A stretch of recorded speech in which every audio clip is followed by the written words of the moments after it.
Good morning, Rotarians and guests. Welcome to the Rotary Club of Hudson. My name is Ron Strobel. I'm the Sergeant at Arms. To lead us in the invocation this morning, Jim Young. Good morning, Rotarians. I thought it was supposed to be spring. Let us pray.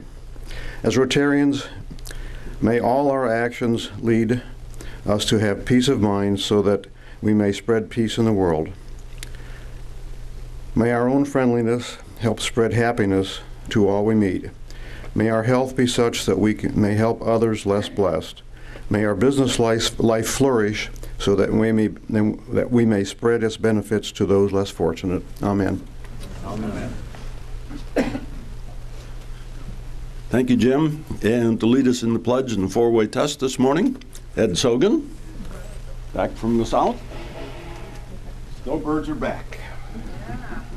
Pledge allegiance to the flag of the United States of America and to the republic for which it stands, one nation, under God, indivisible, with liberty and justice for all. In the four-way test, first is the truth. Second is fair to all concerned. Third will build goodwill and better friendships. Fourth will be beneficial to all concerned. Thank you, Ed. And to lead us in song, Dick Pearsall. It's cold out, but it's still beautiful. So we're going to sing America the Beautiful. Yeah, there we go. All right. Oh, beautiful for spacious skies, for amber waves of grain, for purple mountains majesties, above the fruited plain. Give it a kick. America, America, God shed his grace on thee, and crown thy good with brotherhood, from sea to shining sea. Give me a 10 on that. And now our president, Joe Avella. Okay, please be seated. Good morning, Rotarians, and welcome to our meeting, our first meeting in April.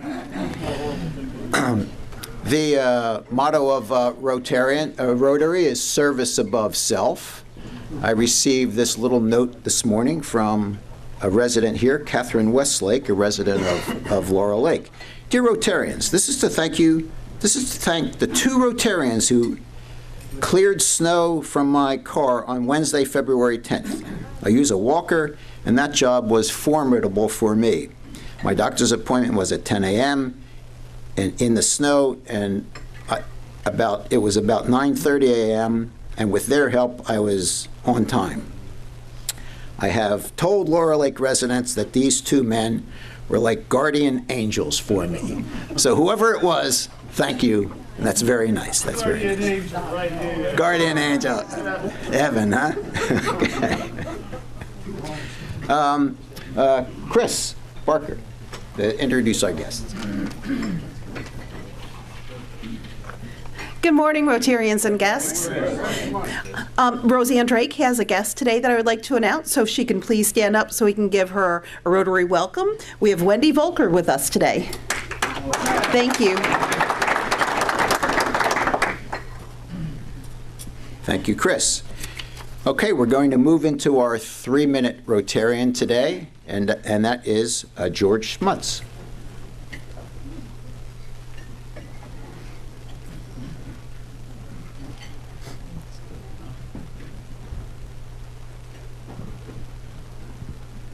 Good morning.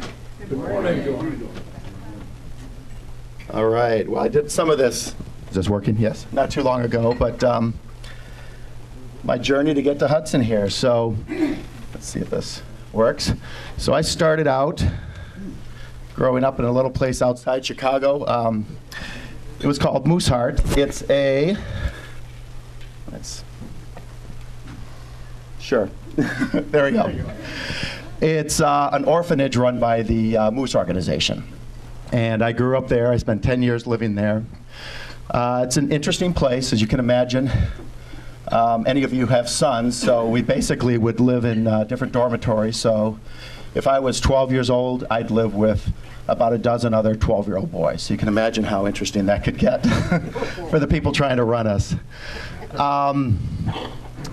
It was a self-contained, you can kind of see this whole place is the orphanage. It was self-contained. We had everything. Schools, power plants, anything you needed to live there, you would have. The interesting thing about the place is I grew up there in the 70s, and it was run like a 1930s orphanage. It hadn't changed in millions of years, you know. So I graduated when I was 17, so until then you really couldn't leave the place. I mean, you were in this orphanage, so. But by the time you graduated, by 4 p.m. that day, you had to be out, which was an interesting concept because how do you figure out what you're going to do? Well, people are unique. What we did, you know, to work on something Father Joe turned earlier, every kid has their bad side. So we were sitting around one day trying to figure out what are we going to do when we have to leave here and support. You know, luckily I had a scholarship to go to college, but I had to live that summer. So in the 3rd floor of one of these big buildings, we found, I don't know, 300 mattresses that had been there for 30 years. So we found somebody a couple people had graduated a couple years before, and slowly we would steal those out of there and sell them over the fence. And in return, we got to stay with them for the summer before I could go off to college. But, so when I went off to college, we ended up in Wisconsin, at a place up here in Menominee, Wisconsin. It's what you really think. When you think Blue Devils, you think University of Wisconsin, don't you? So, anyway, I went there when I was 17. By the time I was 20, I didn't know what else to do. I realized without suddenly having all this freedom, it took me about 2 semesters to realize if I didn't take 22 credits every semester, I didn't get anything done. I mean, because I had too much free time that I'd never had up to that point in life. So what ended up, by the time I was 20, I had 3 degrees, one in engineering, one in graphic arts management, and one in business administration. So I realized the most important thing for me was to keep busy and work hard. Otherwise, all bets were off. So from there, I went over to Traverse City, Michigan, and got a job in a small printing company. Beautiful area. If anybody knows Traverse City, Michigan, the saying is, the view of the bay is half the pay. And that's about right. They didn't pay you anything, but it was a beautiful spot to live. So I ran a small company there for a couple of years, and then we started having kids and moved down to Grand Rapids, Michigan. And was there for, gosh, close to 20 years. Started working at a small company, became president in about 96, and we were kind of floundering at that point. And then those next 10 years, we actually grew 6-fold, and really started, you know, we started out as a local printer, and by the end of when I left there, we were doing work nationally. And it was a lot of fun, but at that point, I was getting bored. So I had a client who had a media company that handled small labels. And if you know which way, I don't know, when's the last time any of you bought a CD? Yeah, it doesn't happen. But we decided to go into that business and actually build on it and use the distribution end. So we managed small artists, and we did all the CD replication, the packaging, and then also the distribution, and went out. So the plan was I was going to move to somewhere, Indianapolis. But before I could do that, my wife said, we can do that, but she always wanted a house on Lake Michigan. So we kind of actually moved from Grand Rapids to South Haven here on Lake Michigan, and then I would commute back and forth to Indianapolis and out to New York when I needed to. So those days, so we found her a nice place on the lake. So we looked at that. She decided she really didn't want that one, so we did find her a different place. But but this is her happy place. So this is where my wife, she's a lot smarter than I am, so she spends a good part of the summer up there. And so anyway, so there's Indianapolis. And then about 6 years into doing that, we actually moved back. If you think about managing small artists media, it sounds like a really interesting career. and it was boring me stiff. I mean, it wasn't interesting to me at all. So in 13, I decided to sell out my interest in that company and started looking for another printing company to buy that I could do. So started looking, but we spent an hour and a half in a 700 square foot cottage, or a year and a half, I'm sorry, in a 700 square foot cottage. It was great in the summer. It was beautiful. There's myself and my wife enjoying my quasi year and a half retirement and one of our kids. But then it became winter, and Lake Michigan changes completely in the winter. So anyway, we did that, and eventually we ended up in Hudson. Spent a year and a half trying to find a good company to buy. I wasn't looking for a fixer-upper. I wanted something I could build on, essentially do similar to what I had done for somebody else over the last 10 years of my tenure at the other company. And it's worked out pretty well. Bought a company called Printing Concepts. So here's what it looks like from the air and from the ground. It'll be 2 years in July. I'm really bullish on Northeast Ohio. Hudson's been a great community for us. And we're actually looking, hopefully this month, I close on buying another company here in town. We're going to buy another small printing company and merge them in. So it's been a great move, and it's gone well. My kids, I've got one out in Bennington, Vermont out here. There's a star there somewhere. And she works at Southern Vermont University in civic engagement. I've got another daughter that's in Washington, D.C. She was here at one of the meetings. She's Deputy Director of Operations for a nonprofit that works with disadvantaged youth in the city. And then my son, and more importantly, my granddaughter, are way out here in Olympia, Washington. And he works in the timber industry. So my wife and daughters love getting their picture taken. My son, not so much, but he will if his granddaughter's involved. So, we'll have be more pictures of her because she's the important one. So she just turned 3. And hobby-wise, my wife and I, we backpack. Obviously, I must do a lot of sitting and relaxing more than backpacking, but we do backpacking. We do some kayaking and biking. We have a loaner tandem. I know Evan's going to try it one of these days. So this was in New York. Us and 30,000 of our closest friends biked through the 5 boroughs of New York one day. And so my wife and I would bike in a tandem. Then I'll bike by myself sometimes. Now that's what I like to call Meals on Wheels. It's an interesting thing, but and that's it. Like I say, I'm really happy to be in Hudson. I'm glad I found the place, and looking forward to getting to know all of you better. Thanks.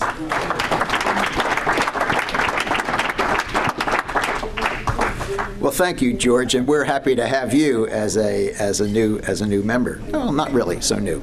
I had the opportunity, along with some others, to tour George's plant, his printing, and it's a pretty awesome place. So next week, our 3-minute Rotarian is Lynn Zupp, and 2 weeks from now, I drew the name already, it will be Peter Goheen. Peter's not here, but I will reach out to him. So that's for the next 2 weeks. George Snyder has an update on our 4-way speech contest. We've had some good luck here. Good morning, Rotarians. Good morning. Jim Ahern, who runs the speech contest for us, had a job search last Saturday, so I agreed to substitute for him and to shepherd our contestant, Kate Greer, who is a senior at Hudson High School, going on to Ohio State, by the way. Anyway, that I would take her and her mother and teach her and keep tabs on them through the morning at Aurora High School. And there were a total of 31 contestants from our Rotary district, plus parents, plus teachers, plus Rotarians. So there was a mob scene there. There was also considerable chaos at the beginning because there were 31 students that had to be assigned to 5 classrooms.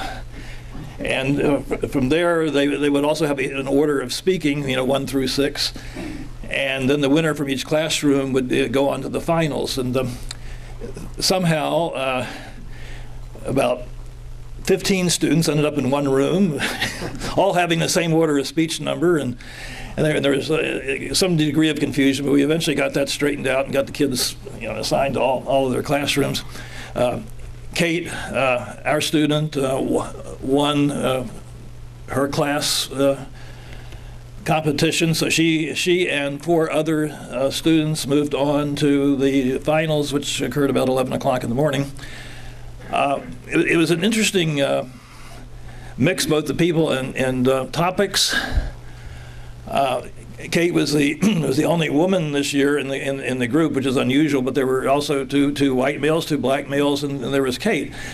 And the interesting thing was, if you remember Kate's speech here maybe 3 or 4 weeks ago, she had a very entertaining, very uplifting, very amusing speech on the importance of reading and how kids ought to be able to find more time to read and less time to stay on their smartphones. The other 4 students, it was all doom and gloom. We heard a presentation on income inequality. We heard a presentation on cancer. We heard a presentation on the breakup of families, and a 4th that I can't remember. But I turned to Kate's mother after the final speaker, and I said, if it weren't for Kate's speech, I would want to right now go out and shoot myself. And then we all came back, had lunch while the judges deliberated. It turned out that Kate came in second. She lost out to a young man from Cleveland who was the income inequality speaker. He had been there the year before. He had come in. He had, I guess, come in second or third the year before that. And so I think there was a little bit of sympathy that he deserved, and having coming back to win it this time around. But there is certainly no shame or anything else in coming in second versus some 30 other students. Kate, for her efforts, won a check for $850, also not bad, and was asked at the end of this to be one of 2 student speakers who will appear at the district convention, which is, when is that, Joe? April 23rd. April 23rd. She is for a lunchtime program. Will give her talk once again on the importance of reading. I had a great time. I think she had a great time. Her family, her mother certainly did, and her teacher from Hudson High. It's a great competition, and the quality of the students is amazing. Thank you, Joe. Very good. That is a good competition, and we want to thank George for his help and Jim Ahern for chairing that. Speaking of the district conference, it is on April 22nd, 23rd, 24th. I know Catherine's going on and Sunday morning there's a memorial service where we for deceased Rotarians, and they will and Jimmy Sutphin will be mentioned at that ceremony. I'm going up on Saturday and Saturday night, and if anyone can make it, I sent out yesterday the morning session. It's kind of a training. There's seminars. There's training. There's a couple of hundred people there. It's very interesting, and if you have the opportunity, that's Saturday morning. Registration is on the district website. You can go on for further information. We're going to talk about the gala next, and who's going to talk about it? Evan? And Ron.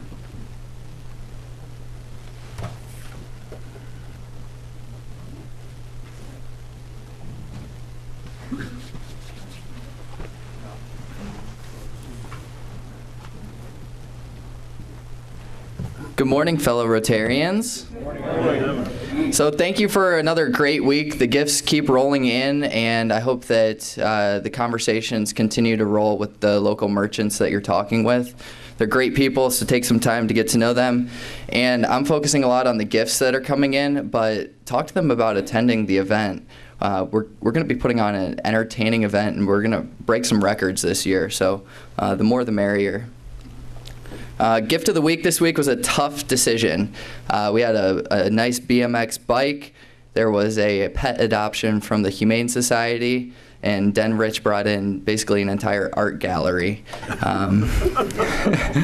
So thank you. But the gift of the week, it's always going to go to the puppy. So thank you to Jim Ahern and Barb Root of the Humane Society of Summit County for that gift. Somebody's going to walk out of the event with a new pet, so that's pretty cool.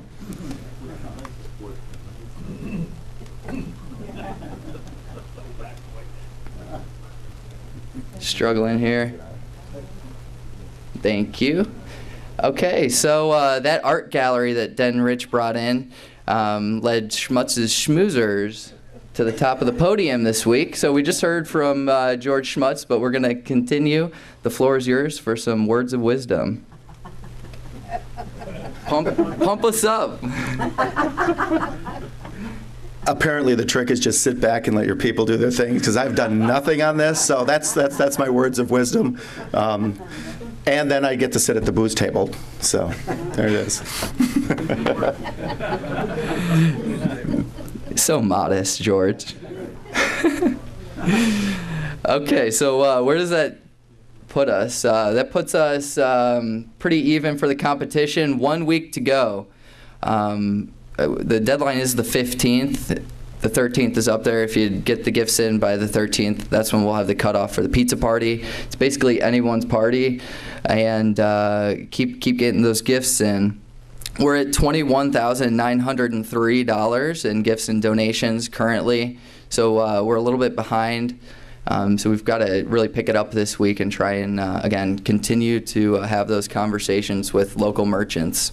And Ron Strobel's got some things to talk about as well.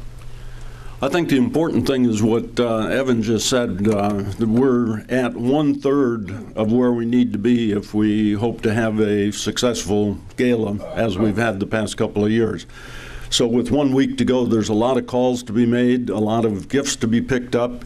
And if you haven't called on these people, please, this week, stop in and see them. Everybody that I've stopped in to see has given me a gift. Yesterday I walked into an art gallery of a lady that gave me her card last year and said, next year I want to contribute. She happens to now be with two other ladies, and the other lady said, what can I give you? And she does jewelry, and her father is a Rotarian down in Virginia, and she said, I'd like to donate because I donate to his. So it's amazing what you can get just when you call on people. But if you don't call on them, chances are we're not going to get anything. So we've only got really a week to go. We'll give you a couple of days grace. But by April 15th, we need to know everything we've got. So we've got 1 week to do twice what we've done in the past month. So everybody, please get out and see the people that are on your list because they're waiting to give. Thank you.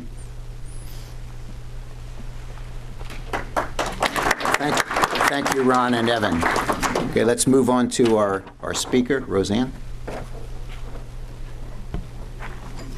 Good morning, Rotarians. Good morning. Good morning. Well, I'd just like to point out that George so kindly mentioned that this is the booze table. There are a few bottles of booze sitting on the table for the speaker committee. So it's a little bit of a recruitment tool. We have a lot of fun on the speakers committee. If anybody would like to join us, we'd love to have you. But this is April. Our theme for this month is media journalism. And it's my pleasure today to introduce our speaker, Tommy Bruno. Tommy is the general manager and executive director of WAPS-FM The Summit, an award-winning public radio music station broadcasting in Akron, Canton at 91.3 FM, throughout Youngstown, Warren, and Western Pennsylvania at 90.7 FM, and worldwide at their website. Tommy is responsible for fundraising, business development, and the strategic growth plans of the radio station and its brands. He also works closely with Friends of the Summit, an independent support and management organization dedicated to growing the mission. Prior to being named general manager in 2000, Mr. Bruno served as a news producer for WJW-TV, a Fox network television station in Cleveland, Ohio. Some awards that he's won in the community. He's been the recipient of the 2014 Margaret Clark Morgan Foundation Impact Award for Innovation, the 2015 Pinnacle Awards of Summit County, presented by United Way of Summit County and Inside Business, the 2015 Ohio Recovery Advocacy Award in recognition of exemplary contributions in supporting long-term recovery for all Ohioans. In addition, he has won awards in journalism from the Press Club of Cleveland and is a graduate of Leadership Akron Class of 26. He's going to be speaking today on developing brand new community service, music, and messaging services. So let's give Tommy a warm Rotary welcome.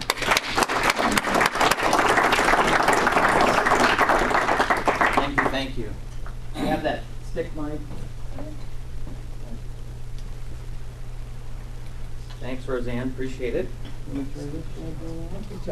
Check, it is on? No, that's not. No, something's not on. Is it red on the bottom? On now. Check. Audio Technica. They're very fine sponsors of ours. Audio Technica, right down the road in Stowe. All right, let's start this out with something fun. Roseanne, thank you. Thanks for allowing me a few of your moments this morning. From the area, I'm going to start out with my background, my family. My paternal grandmother is Anita LaRose, House of LaRose, the distributors of Anheuser-Busch products. I wish I was a little closer into that family. They kind of do their own thing. Tommy Bruno, my grandfather, started a restaurant on Front Street in we ran it for 42 years. So this was through the 40s, 50s, 60s, 70s. So you have the LaRoses, the Brunos, then on the other side, the Giacomini's, which is Giacomini's restaurant, started in 1932 on Exchange Street. Anybody familiar with Giacomini's? Anybody go to prom there, proposed marriage? There's just some pictures. I was just going to pass these around. That's a picture of my grandfather. That's from Tommy's Cafe. The reason I have this in my car is because we did the Akron Summit County Library did a presentation on restaurants of the past. Yanko's, Anthony's, and all those wonderful restaurants. And Giacomini's was one of them. Here's a menu from Tommy's Cafe. And we got a large T-bone steak for $1.50. How about that? You get breaded shrimp tails for 90 cents, ham and egg combination for 55 cents. And then Giacomini's was down on Exchange Street. Here's an old picture of my grandfather and my aunt and uncles and everybody that worked there. So my family, this is my favorite picture though. I want to show this one. It's talking about drinks. These were all the Giacomini specialty drinks. I'd love to have this frame. Anybody ever have a Ward 8? Tom Collins, a zombie, a stinger. Roseanne, have you had a Angel's Kiss before? Huh? You're not going to tell? The booze theme's consistent. And then lastly, these are just some of the menus. They owned, it says here, Akron's oldest Italian restaurant, Giacomini's Florentine Grill. Does anybody remember the Florentine Grill? And this was one of their famous menus way, way back. You did what, sir? You dated your wife? Did you propose to your wife there? I hear this all the time, and it's very flattering. And then this is just an old picture of my mom and my brother and sister. You can't see it, but it was on the front page of the paper. My mom, Judy Giacomini, and my brother, Jeff Bruno, and my sister, Kim, run Papa Joe's in the Merriman Valley. So I had to get that plug in, but I think it's relevant to the story in that you know, when I was 20 years old, I lived with my grandparents. My grandparents, in an Italian family, you grow up with your grandparents, and they're a very important part of your network. My grandmother lived in my bedroom through 3rd, 4th, 5th, 6th grade, which you can imagine has its ups and downs, to say the least. But I grew up in the restaurant business, and you know, quite frankly, my destiny was pre-planned. I mean, I was going to be in the restaurant business like my brother and sister. No one in my family went to college. We're hard-working Italian immigrants that hustle that know how to serve great food consistently. We work hard, we're honest, and we make a living. And at 20, I had thought, well, this is what I'm going to do. We opened Papa Joe's in 1986. And I should backtrack and say, because we're in Hudson, in 1968, my grandfather, Joe, and his son, Gene, bought Little Joe's Pub in Bath. Remember Little Joe's Pub in Bath on Cleveland, Massillon, Gent Road, that area? And then in 72, he bought the property right over here in 91, Little Joe's Pub in Hudson. Does everybody remember Little Joe's Pub in Hudson? So my grandfather in 1972, I'm 47, so in 72, he had just bought the property, and he'd drive me around as a little boy around Hudson. And you guys know in the 70s, Hudson was nothing like it looks today. And he would tell me, someday there'll be a movie theater here, this will grow, this business will thrive. And quite frankly, through the 70s and 80s, we sold to Ed Bar in 1985. We probably made more money, let's be frank here, in those 10 years at Little Joe's over here than we ever made at Papa Joe's. Just because of the times. There wasn't the competition, there wasn't the franchises, there wasn't this, you know, competitive pricing. People were going out. It was a different time. And I'm very proud of my family, but when I was 20 and I was living with my grandparents, now get this, you know where Papa Joe's is now in the Merriman Valley? Next time you go, look at, there's a little house on the hill. And on that, in that hill, here's the scene. I'm 20. My grandparents are not. My grandmother's completely blind. She lives in the front of the house with a caretaker. My grandfather is on the other side. He's he smokes the cigar. Just put this in your mind. And I know I'm off topic, Roseanne. I will get back to it. He would take the cigar down to put the toothpick in as like a little roach, you know, and smoke it down to the. That was like what they call a roach clip, I guess. But you know, he would have the drink at 11 o'clock and go down to the restaurant in his robe, and you know, he was intense. It was a very intense point in my life where I was 20, living with my grandparents, and I kind of saw myself being 47 and running this restaurant. And I'll be honest, you know, you talk about trauma, grief, anxiety. I didn't feel well. I didn't. I honestly didn't. I tried a lot of different things. I tried exercise, triathlons. You know, I took to drinking, as he would say, and I just couldn't figure it out. But something inside me wasn't wanting to be there. And this legacy, I felt, was, selfishly, I felt it was a burden. And I had major panic attacks. I had to see a therapist. I had all this money and privilege, and my brother and I were single, and we were kind of, you know, at that 20s, you just feel like you're on top of the world, but I didn't. So after some therapy, quite frankly, I decided to go to college.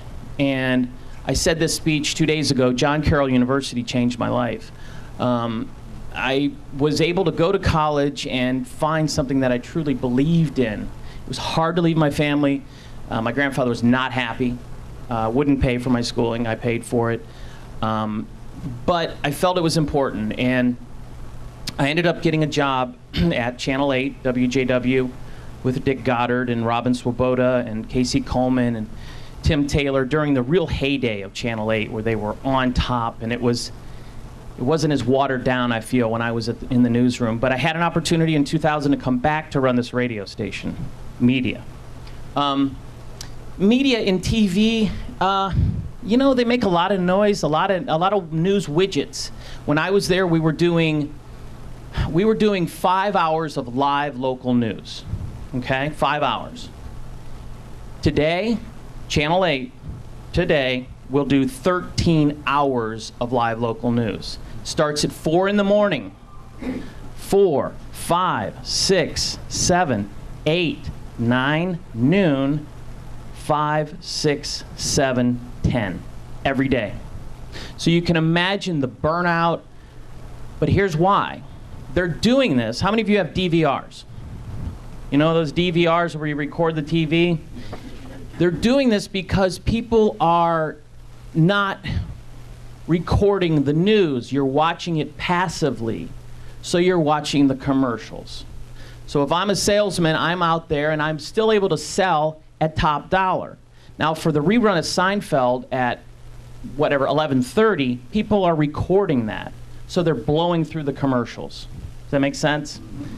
So they went from 5 hours to 13 hours of live local news. And I don't know if you've watched the news lately, but I'm glad I'm not in that business, frankly. I mean, the weather, politics, rumors, you know, it's exhausting. So I'm glad I'm working at a public radio station. Okay, let's think of our radio dial. Anything below 92 on your radio dial, right? The far left side of your radio dial is public radio.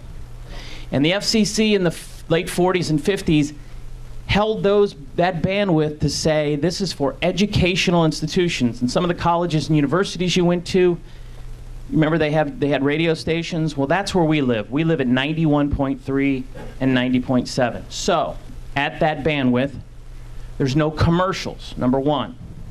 We can sell ads for a wonderful print shop and say that, then make the facts of what you offer, but we can't say you have the best prices, the lowest prices. There's no calls to action. It's not advertising as such. We're supported by members, people of the community that give us dollars to support the station. So members and businesses, those two things. We're a nonprofit, so we write grants. Okay, to foundations and all the other. We play music. We play cool, hip, fun, fresh music, new music. I won't go into that. The Summit is the big dog. The Summit generates the biggest portion of our revenue. Here's why I'm here, and this is really the life's work that I've chosen. We had an opportunity about 5 years ago to create new radio stations because of the smartphone, okay? We know that your grandchildren, your children, and even you are not listening to radio the way you did when we grew up. You remember how romantic it was to turn on the radio and listen to a ball game or in your car. It's over, and it is. And, you know, like newspapers, radio is changing, and if you don't change, it'll blow right by you. Because you can get any sort of source news anywhere on the internet, anywhere on a phone. So here's what we did. We took a community needs assessment. This is about 6 years ago from Akron Children's and General and Summa. They did this very comprehensive report on what needs our community had. And I think this is a good starting point in that if you're going to create a radio station, selfishly, you could do something that is genre-driven. I want to do like satellite radio, something from the 1950s. I want to do big band, jazz, new music. But I felt it was important to see what the community said. And in that report, it said two things that stuck out to me. Number one, addiction. Now, we're talking about drugs and alcohol over here. And I know all of you know somebody who's been through some sort of recovery. We're talking about grief, depression, anxiety, all these sorts of mental disruptions that you hear about each and every day. There's a whole population out there that are working through some serious issues, not just drugs and alcohol. It started out that way in this report, but we've kind of worked that into, so put that in one corner. You've got this population that needs to be served through the media, through a radio station. The other point was the third grader. Now picture a third grader. Third grader's 9 years old. Remember your third grade teachers? Remember third grade? You're kind of in that world where you're, maybe at the time you were watching cartoons, you know, still coloring books, you still believe in the Santa Claus. You know, you're at that point. I have a third grader at home. When they get into fourth grade, fifth grade, suddenly the world is no longer animated. You gotta grow up. Get ready. I have a 13-year-old. You know what happens to 13-year-old girls? I just found that out on an airplane on my way to Florida. Yeah, you know what I'm saying? Ladies, I'm not gonna go there. But they're suddenly asked to grow up. You know, they just suddenly are adults. And so that was a population that the third grader, they weren't focusing in that reading speech you had the other day. You can see how important it is to capture them at that age. So you get two populations, is my point. We came up with two radio stations. One's called Rock and Recovery. Rock and Recovery is a 24/7 streaming station on your phone and on the internet, okay? This station plays uplifting music all of us would be familiar with, and in between those songs, are messages about people getting through their day, not using, stories of success, overcoming heroin, overcoming anxiety, grief, stories that just uplift them. Nothing long, this isn't talk, this is just for 15, 20 seconds. It's working.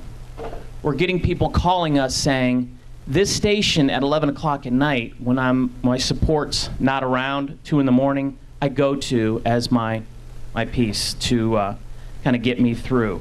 So you go to this app. And this is Bonnie Raitt.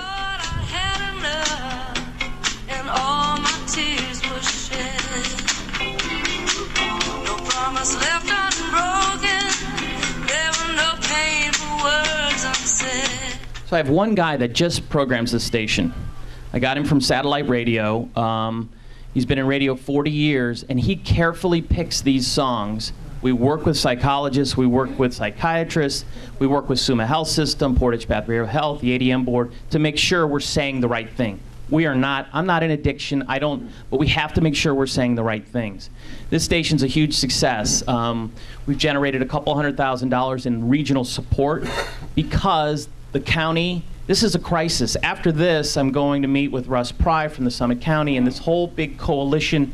We're trying to bring in Michelle Obama this summer. Addiction is a huge, huge problem in this community and all over the United States because they're not smoking pot anymore. They're shooting heroin. And that's where we are on the younger side. And we're not just helping people with drug abuse. The other channel, Kijam Radio. All right, let's turn that on. Now this is the kids channel, remember? Same concept. Music 24/7, 365, but in between the songs are messages by kids, no adults allowed here, by kids to kids about working hard, about being disciplined, about not bullying, about eating good food, doing your homework, doing the right thing. We're not preaching to these kids. Again, child psychologists, teachers have helped. We have these separate boards that help us guide these messages. So here's Kijam Radio, again, on your phone, 24/7, all over the world you can get this station. Different sound here.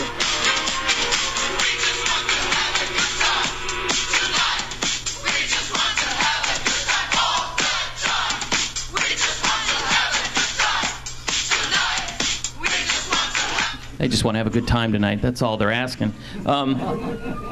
So we program this channel as well. You know, radio's changed. We could have sat on our hands and said, geez, what's going to happen? How can we, let's see if we get a message here in between the song. But we decided to do something different. The last channel, we just launched this Wednesday. I'm very proud to say this was on the front page of the Beacon Journal, this announcement. We announced it on 3/30, March 30th.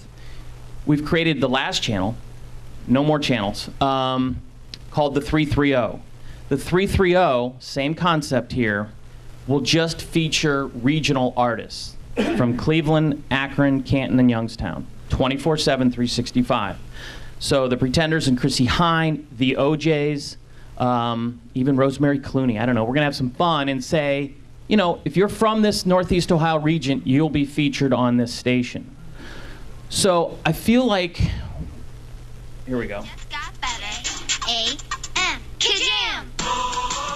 So everything's about serving the community.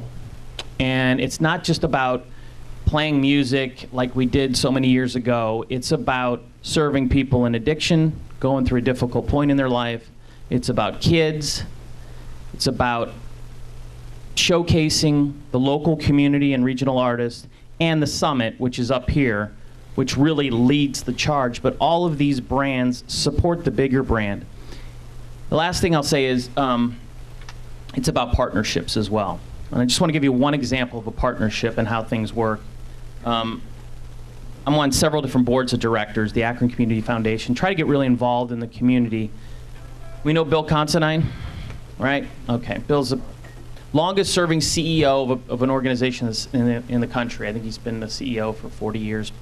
I asked him for a meeting when I saw him out. He said, sure, call my assistant. I go, I meet with him, I sit down, And I'm kind of like checking this guy out, right? Bill Considine, you know, got a building named after him. He's created this beautiful hospital.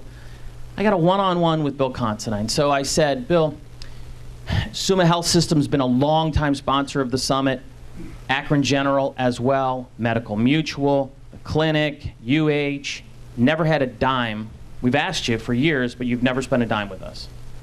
That's not why I'm here, but you need to know that.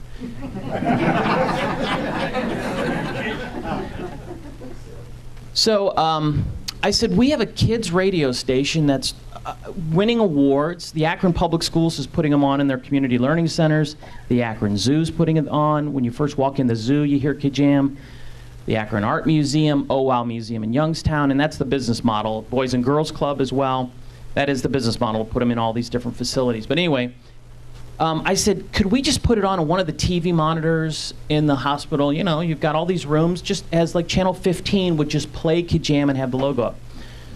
So I'll never forget this. He crossed his leg and looked at me, and I remember looking, like, what kind of socks does this guy wear? Does he wear the long socks or he's got the... And he said, you know what? He goes, follow me. So he took me down this long, winding road of Children's Hospital. A few people genuflected. I could have swore they did. They did something to him, some sort of sign. So he walked me up to this beautiful area called the Emily Cooper Welty Expressive Care Facility. And this was the most spiritual moment of my life to date. Because when you talk about sick kids, and seeing, you know, what they have to go through and walking through this hospital. We walked up to this room and there's a glass ceiling on this beautiful space that is about expressive arts and therapy. There's an area where kids can color and paint. There's an area where they can play musical instruments. There's an area where they can dance, and it's big and it's bright and it's beautiful. And then over here was a little tiny studio. And all he said, as great leaders do, they give you kind of the lead. He said, just put it in here. And he walked out. I didn't even know what he meant. Long story short, we ended up putting a studio inside of this big facility. And what happens is that kids can be wheeled in a wheelchair or a gurney or whatever it might be, or we go with a handheld recorder to the rooms, and these kids record messages about what they're going to do when they get out of the hospital. They sing a song. They talk about their brothers, sisters, cousins, whatever it is. We take that recording, we edit it down, make sure it sounds good. We then put it on the radio to give them some credibility. On Saturday mornings, we have a 2-hour slot for just Children's Hospital. But most importantly, we take a picture of the child and then send the parents a recording on a flash drive, a little drive like this that has the picture and the voices. We've got 185 kids have come through. 7 of them have died. And some of those parents have reached out and said, hearing my child's voice on this flash drive got us through some very difficult times. So the whole point is, in this media landscape, you got to find a niche and do it well. And I think that we're poised with these 4 brands to super serve the community in ways that no other station in the country are doing right now. So I thank you for your time, and go to Papa Joe's, get the chicken francais, and give my brother a hard time because he deserves it. Any questions about what we're doing, or does everything seem pretty clear? Tell us about the niche of the summit itself. Yeah. That's 90.3, right? Yeah, no, it's 91.3. 91.3. Right, and that's really where our revenue total budget's $800,000 a year. I've got about an $800,000 budget. I have 5 full-time employees, 15 additional contract service people that do special work for us. So 5 full-time employees, $800,000 budget. 40% of our revenue comes from businesses. So First Energy and all the large businesses, Goodyear, and a lot of small ones, want to reach our audience, which is very a specific targeted demographic. 35% comes from individuals. So we have about 30,000, this is a good stat here, just to show you giving. You know, how many people are going to give to what you guys were talking about earlier, trying to get people to give. It's not easy. I do it for a living, and it pays our salaries, and it can be very stressful. 30,000 people listen to our station every week. We know that. How many members do you think we have? How many people give money to the radio station? of those 30,000. That's a good number. Yeah, well, that's that we're not in business. But 3,000 is the number. And that's kind of how we gauge our success. Of that, we'll make up about $200,000. Average pledge is $100. We can do it $5 a month. But it works. It works. Rather than foundation, individuals will make up the single largest portion of revenue for the station by far. The Summit it did 100 events last year. We're very engaged in the community. We play a lot of new music. We play the Beatles. We play Paul Simon. We play, U2. The unique thing about the Summit is that it appeals to young people and it appeals to matures. I mean, from generation X, Y, Z, all the way up. And we have the highest time spent listening in the area, so people tend to stay with our radio station because it's not a lot of noise, I think. There you go. He just, yeah, if you want to download the app, you just go to the App Store and search Summit Radio, and it'll come down.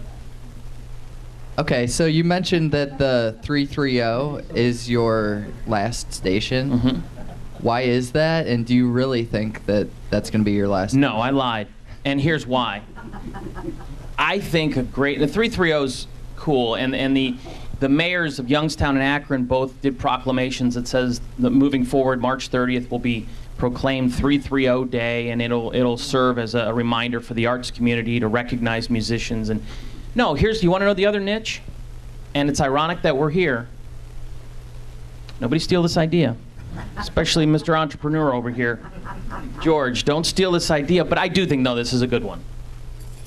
I think another channel that could be very successful and provides a unique audience is inside of facilities like this. A dedicated channel for folks that are in retirement homes that has older folks talking about what they're working through, memories, who knows, supported by music. I mean, I guess that's the model here we're talking about, are messages, positive, uplifting, but truthful. Not some radio guy, but real people saying their story and then following up with music. We know, I mean, child psychologists of all kinds have said, people hear music, it raises the vibe in the room. Church, I mean, what would we do in church without music? It's such an integral part of our lives. So music, message, short messages, not this long form drawn out. 1 minute, 30 seconds. So I scooped you. Don't steal the idea. I think it's a really good idea. I do. I think because of there's devices out there this size, right here, that what we're doing is we're taking Kijam Radio into, let's say, Akron Public Schools, and all you have to do is take this little thing with a goofy name called a Raspberry Pi. Who knows where they come up with this stuff, but you plug in an Ethernet line, which is a big phone line, and it will play Kijam Radio 24/7, 365, uninterrupted. It's this big, you can shove it in a closet, put it in a safe, and as long as you have speakers, and the idea is that they're just hearing the music, not in their ear with headphones on, but while they're doing other things. They're doing art exercises, they're in the gym, they're in reading the newspaper, there's music on. So that is the model. So that was a good question, and you caught me.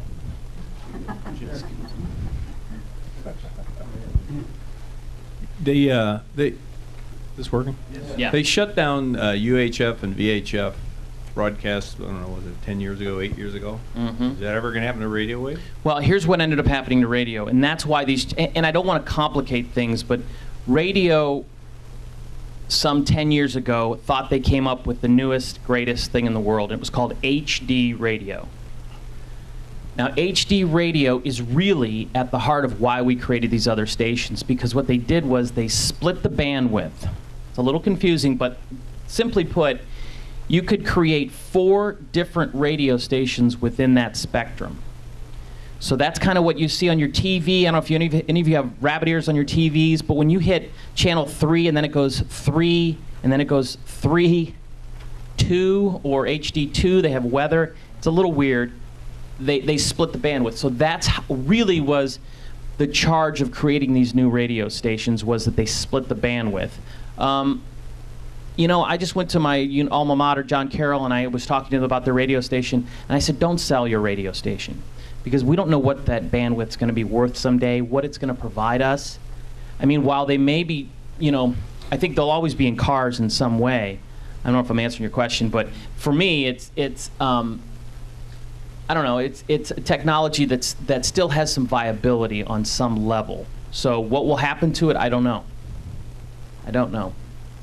I do miss the days of going to, remember when we went to U, and then you had to go to the other top and go to 43 or 61, and those rabbit ears. Any other questions? I know I'm going to wrap up here. I've got on the table, there's some bags there if you wanted to take.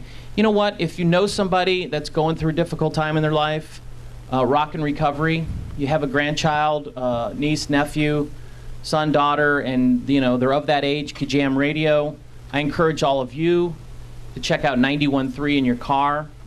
Music, nothing offensive. It's clean pop, rock, blues music that I think you'd enjoy. So, Roseanne, thank you. Thank you for what you do for our community, and thank you for allowing me to speak.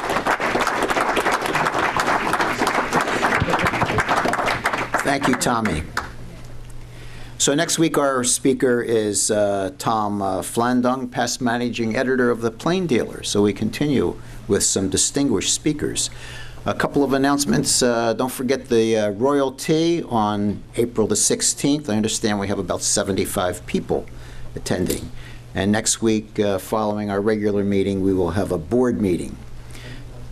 So thanks to our greeters this month who didn't make it today, but it's Kelly Brennan and Jim Young. They promised me they'll be out there next week.